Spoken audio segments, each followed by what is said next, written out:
Middle East oil revenues are finding new projects in Ho Chi Minh City, Jakarta, and Kuala Lumpur.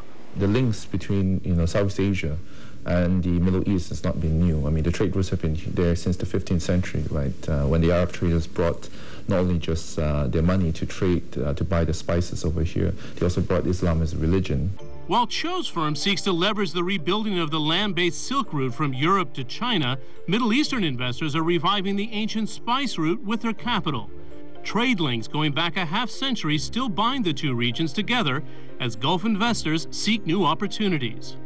Energy and petrochemicals dominated the first wave of investment, with Kuwait Petroleum, Emirates National Oil Company, and SABIC of Saudi Arabia putting forward investments from $250 million to $6 billion. Trade is another big area. Port operator Dubai World and Kuwaiti logistics group Agility both have a presence in the region.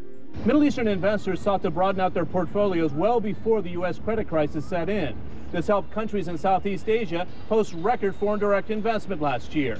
Malaysia garnered nearly $14 billion, Vietnam $20 billion. In both countries, Middle East funds make up more than 10% of that total, and this is just a start.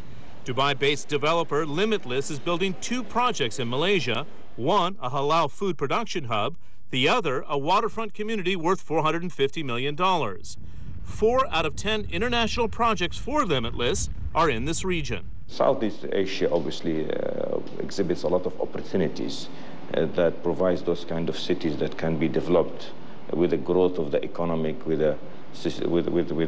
all the opportunities that basically would be expected as a return on investment.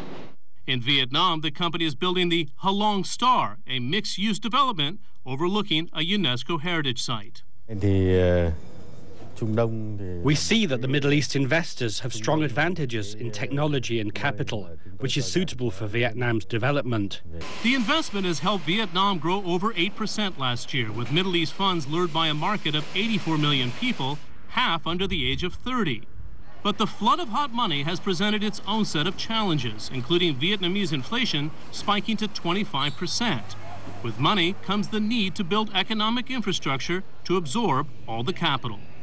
Malaysia has carved out a role as the region's Islamic banking center, underwriting nearly half of all Sharia-compliant bonds. A Gulf consortium was the first mover in a special economic zone across the causeway from Singapore. The head of state holding company Khazanah says that Southeast Asia's market of 570 million people provides a nice counterbalance to the re-emerging giants with more than 1 billion people each. As not just China, India are reclaiming their historical positions on the global economic map. So is some of these ancient roots and relationships are being revived.